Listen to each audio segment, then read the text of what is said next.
We just finished a really intense panel on topics that are usually not that intense, but given the changes and current trends in the financing of economies here, Europe, and maybe even further afield, what is your outlook on the world going forward?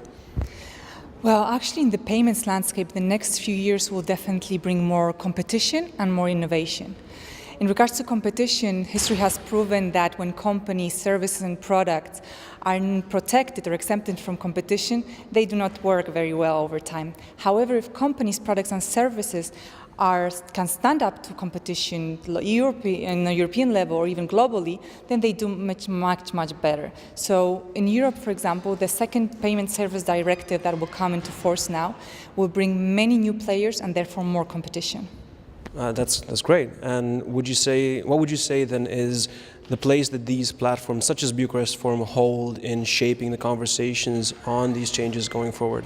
Well, definitely those type of meetings and forums are very necessary because they bring private companies and institutional stakeholders together. We can exchange our views and really brainstorm a little bit about what is happening and what are the next steps, and therefore work together, because at this time of the world, we cannot have the luxury, either companies or governments, to work isolated. We really need public-private partnerships, and those type of forums really help into creating those. And in terms of the audience, what would you say is the added benefit for joining some of these things, not just as a speaker and one of the people that's interested in finding other key players in the market, but just as an informed audience member? What would you say are the added value for them?